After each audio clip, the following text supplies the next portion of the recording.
মসজিদে চেয়ারে বসে নামাজ পড়ার লোকের সংখ্যা দিন দিন বেড়েই চলেছে। অনেক মসজিদে ইদানিং চেয়ারে বসে নামাজ পড়া নিষেধ করে দেওয়া হয়।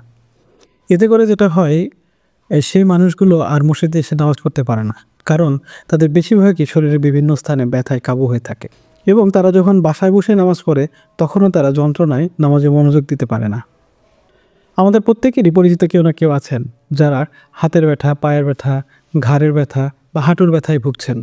ব্যথা শুধু চলাচলই কঠিন করে না, ব্যথা আমাদের নামাজের সময় রুকু এবং সেজদায় অনেক সমস্যা তৈরি করে এবং এই ব্যথার কারণে আমরা নামাজে মনোযোগও হারিয়ে ফেলি।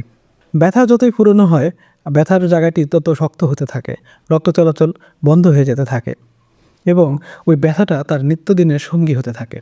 ব্যথা আসলে দুই কারণে বাড়ে। প্রথমত, শরীরের মাংসপেশি বা কোনো স্থান যদি শক্ত হয়ে যায়, আর দ্বিতীয়ত, কোনো স্থানে যদি রক্ত চলাচল ব্যাহত হয় বা বন্ধ হয়ে যায়। যে স্থানে রক্ত চলাচল বন্ধ হয়ে যায় সেই স্থানে ব্যথা করে।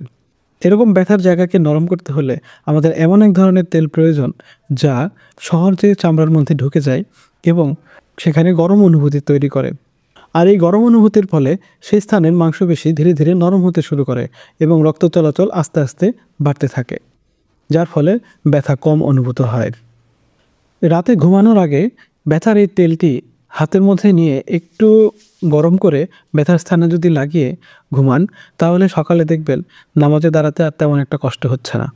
এভাবে ধীরে ধীরে 20 থেকে 25 দিন ব্যবহারে আপনার ব্যথার স্থানের সম্পূর্ণ ব্যথাটাই ভালো হয়ে যেতে পারে। আমরা পেইন ফিক্স অয়েল বানানোর সময় একটা জিনিসই মাথায় রেখেছি, যেন আমাদের কাছের মানুষগুলো নামাজ আদায় করার সময় কষ্ট না পায়। এই তেলের মধ্যে অনেকগুলো প্রাকৃতিক তেল এবং ভেষজ উপাদানের মিশ্রণ রয়েছে, যা একই সাথে ঠান্ডা এবং গরমের অনুভূতি দেয়। এই ঠান্ডা এবং গরম এই দুই মিলিয়ে রক্ত চলাচল বাড়তে শুরু করে এবং ব্যথা ধীরে ধীরে কমে যায়। এটি কোনো ওষুধ নয়, এটি আসলে শরীরকে নরম করার জন্য একটি প্রাকৃতিক সাপোর্ট মাত্র। ইবাদত মানেই হলো মনোযোগ, আর মনোযোগ তখনই আসে যখন শরীর ব্যথামুক্ত থাকে। ব্যথা আমাদের ইবাদতের মান কমিয়ে দিক, এটা আমরা কেউই তো চাই না, তাই না?